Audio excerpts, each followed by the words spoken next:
Iran's Foreign Minister Hossein Amir-Abdollahian has warned Israel that the Middle East could spiral out of control if it does not stop strikes on Gaza.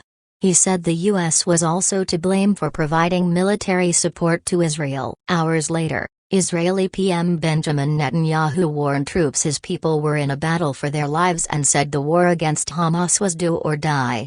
Iran supports both Hamas, which attacked Israel 2 weeks ago killing 1,400 people, and Lebanon's Hezbollah. More than 4,600 Palestinians have been killed in the last 2 weeks in Gaza, according to the Hamas-run health ministry, and Israel announced on Saturday that it was intensifying airstrikes. I warn the U.S. and its proxy Israel that if they do not immediately stop the crime against humanity and genocide in Gaza, anything is possible at any moment and the region will go out of control, Mr. Amir-Abdollahian said at a news conference in Tehran.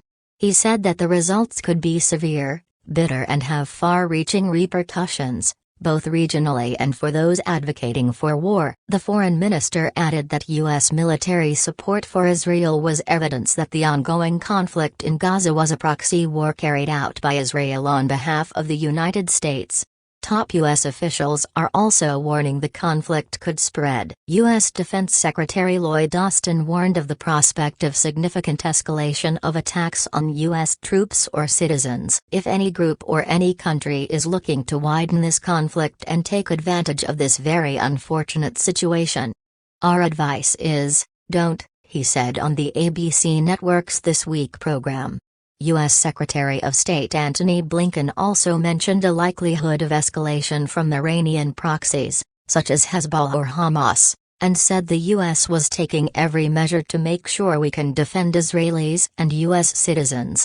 Several Iraqi bases used by U.S.-led coalition troops have been targeted in drone and rocket attacks in recent days. Also on Sunday, Mr. Netanyahu paid a visit to troops in northern Israel near the border with Lebanon, which has seen exchanges of fire with Hezbollah since the early days of the conflict.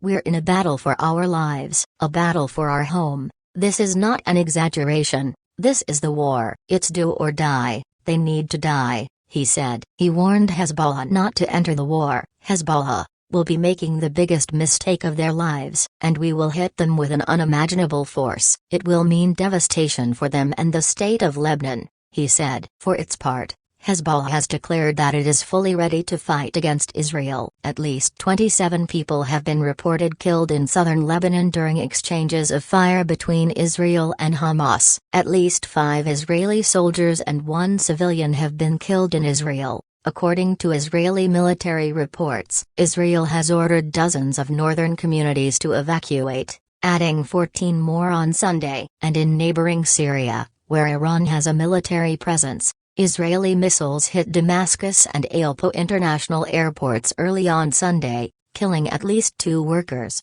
according to Syrian state media. Both airports have been taken out of use given the damage to their runways.